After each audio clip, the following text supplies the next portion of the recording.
అన్ని మంచిగా ఉంటాయి. ఏ ఒక్కటి సీక్వెన్స్ పోయినా ప్రాబ్లమే. ఆ సీక్వెన్స్ అనేది కొంచెం తప్పుతుంది.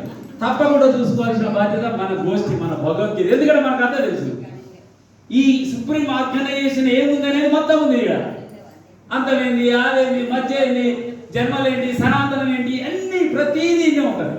మీకు సమస్య వస్తే ఇలా ఓపెన్ చేయండి, ఆ సమస్యకు ఆన్సర్ ఉంటుంది. గాంధీ గారు కూడా అర్థం చేసేవాడంట.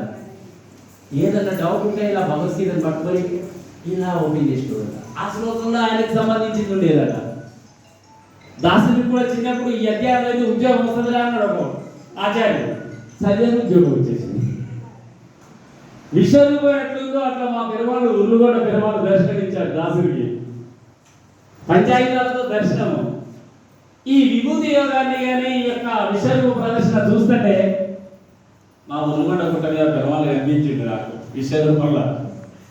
మీ అందరికీ నా యొక్క ప్రత్యేకమైన ధన్యవాదాలు. ఇంత చక్కగా ఇచ్చేసి ఈ గురు పూర్ణిమ రోజు కేవలం గురువులు చెప్పిన పారాయణాలు చేయడమే కాకుండా అర్థవంతంగా చేసుకుంటూ ఆ యొక్క సంస్కృతిని, మన సాంప్రదాయాన్ని, భారతీయతను కాపాడడానికి ముందుకు వచ్చిన భక్తులు ఉన్నారు చూడండి.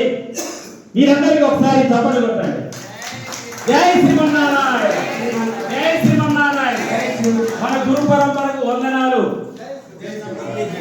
అస్మద్గురుభ్యో నమః. ఒక్క 10 నిమిషాలు బ్రేక్. గాలి పీల్చుకోండి. మన స్పష్టంగా జై శ్రీరామ్, జై శ్రీమన్నారాయణ. ఈ ప్రాంగణం యొక్క శ్రీ రాంబాబు